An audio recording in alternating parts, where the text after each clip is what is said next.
don't be surprised when he answers. I'm standing up here today because at one point in my life I was in a very dark place.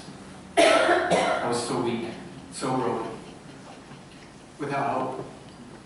I was traveling down a very, very broad path that many are traveling down currently, and it was leading me straight to hell. And I cried out to Jesus, and he provided me a way out. Yes. He showed me his light and gave me hope. Yes. A living hope. He saved me.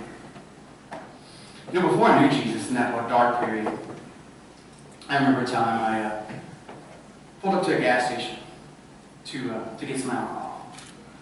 My life was in shambles. The only thing I could think about was that alcohol. I always heard from people that God might give you more than you can handle. And I knew addiction was out of control. There was evidence everywhere. I lost my family, my friends, my job. I couldn't handle it anymore. And I was losing my mind, and I was losing my soul. Had no idea where in the Bible it stated this. I just heard from other people, nor did I care to open it up and take a look at it. I just tried it, so I cried out. Lord, if you're there, please hear my cry. I need your help overcoming this addiction. It's ruining my life, and please help. I just can't handle any more of these negative effects that alcohol is having in my life. I've lost everything. Give me a sign that I should not go in here and buy this alcohol. Just give me a way out.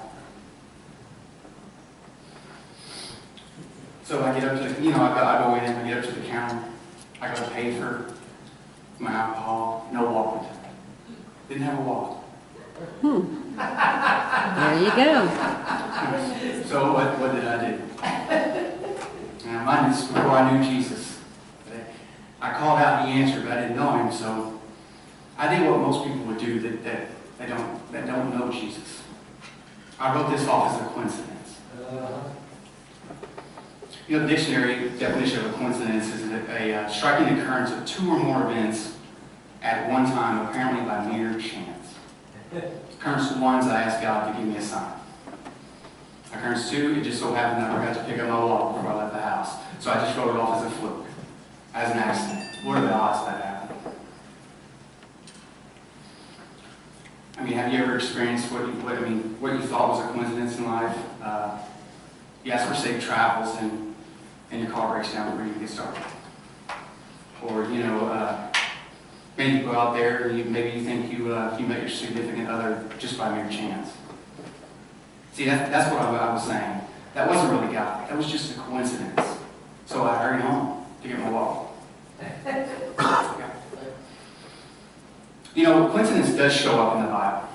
The word coincidence. It shows up once in the New Testament. It's in Luke 10:31. But the word coincidence is completely different than our secular view of coincidence. The biblical definition, because it comes from the word synchronia, which is a combination of two words, son and kurios. Son means together with, and kurios means supreme in authority. So the biblical definition of coincidence would be what occurs together by God's arrangements of circumstances.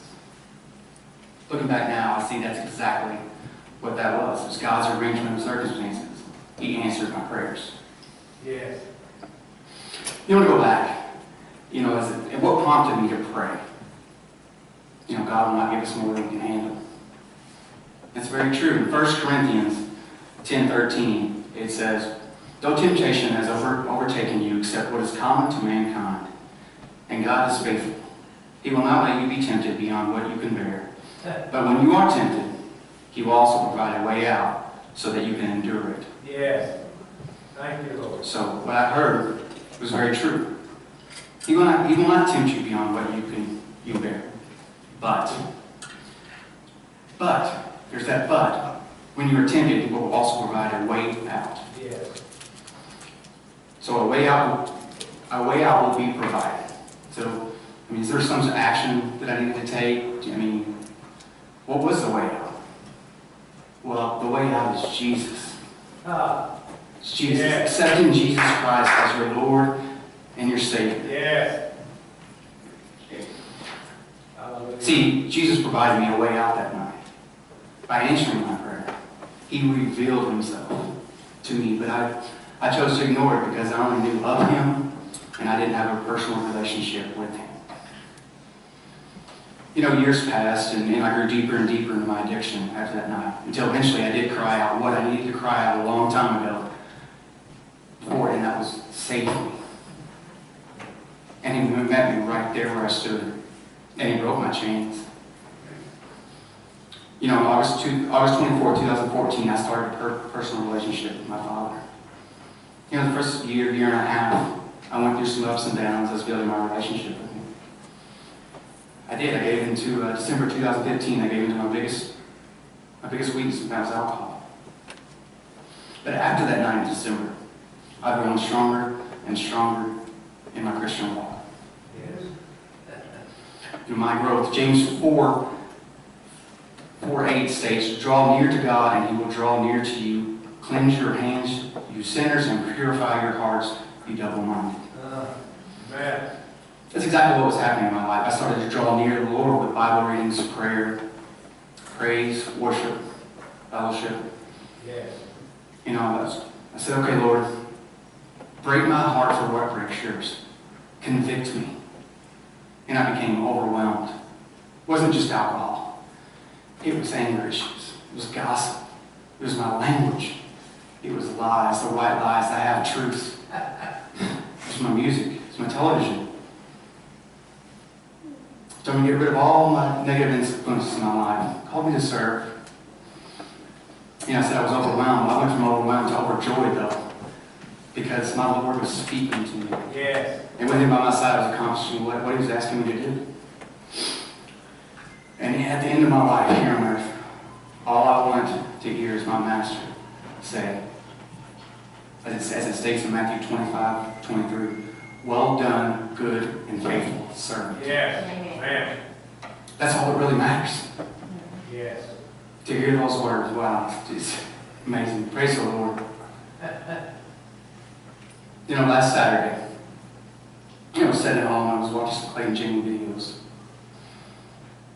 And he's preaching Jesus, Jesus, Jesus. And I was watching Heaven and Hell and You and Are You Really Saved? And I broke down. I went to the Lord in prayer right there. And I was just like, start a revival. And you can have all of it. I just want you can have all the anger. You can have everything.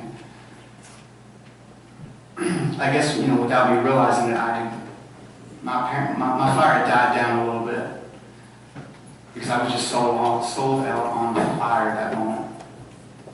You know, I carried into Sunday morning, last Sunday morning and Sunday evening. You know, Brad asked me that Sunday evening, the perfect timing was, when would you like to get up here again? And of course I said, any time. And I'm like, well, I had time to prepare, things of that nature. So, anyway, it's, you know, I was just on fire when I went home. And when we decided on a date, I went home in about 10, 20 minutes. You know, I had 4 topics to discuss, 5, 6 pages of notes. I mean, I was just completely on fire. Morning came, I was on fire on Monday. All I wanted to do Monday morning was talk about Jesus at work. That's all I wanted to do. Yeah. You know, I ran into Brett and I told him, I said, well, I'm thinking about talking about, you know, the mask we wear. You know, when we're trying to hide and things like that. And I was just excited. You know, my prayers were being answered. A revival was brewing in me. And I hadn't felt this close to the Lord since the day I accepted His gift of salvation. You know, the day I asked Him to be my Lord and Savior. Well, that night off to my daughter's softball game. And this is a Monday night. And just had a wonderful time there. You know, I didn't see my daughter in a while. I spent time with her. And it was just, I was on fire. I was hanging out with my daughter. I was just, wow. And then we started the road home. I started to experience something that hadn't plagued me for a year and a half, that urge to drink. See, I was just on fire. Just a couple days earlier, moments earlier, just on fire. And something that I didn't even have thought about, that urge to drink, it was there. I was like, did I just have an urge to drink? Surely not. That didn't just happen. You know, I got the Lord in my life. So I'm on fire for the Lord. So I brushed it off. I ignored it. When I got home, that urge returned. But strong. I mean, really strong. Immediately, I went to the Lord in prayer. I don't know what's going on here. but my old demon's back. And I need you, Lord. You know, I continued to pray right out that door. On my way out of jail, go bless me. It's an outlaw. But Satan was right there with me, giving me all the justifications. You know, it's been a while. He won't hurt you. You've been really good. I mean, you can hide it. Nobody will ever find out. I was just talking about hiding behind our mask. I was like, are you kidding me? Is this really happening? And I was like, why is this happening? What's going on here? And as I got closer, I just said, Lord, please put someone in my path. If I walk into that empty store, I will walk out with a substance that has destroyed my life. And there she was. Someone that I've known most of my adult life, and every time they see me since the dramatic change in my life, always comments on how joyful and proud of me they are, and how they're so glad I gave my life to the Lord. And instantly, in that instant, temptation was gone. Amen. Instantly. The Lord revealed himself. Just like he did before. He just answered my prayers and banished Satan. Praise the Lord. You know, Psalms 34:17 says, the righteous cry out, and the Lord hears them. He delivers them from all their troubles. Yes. Job 34:28 states, he hears the cries of the afflicted.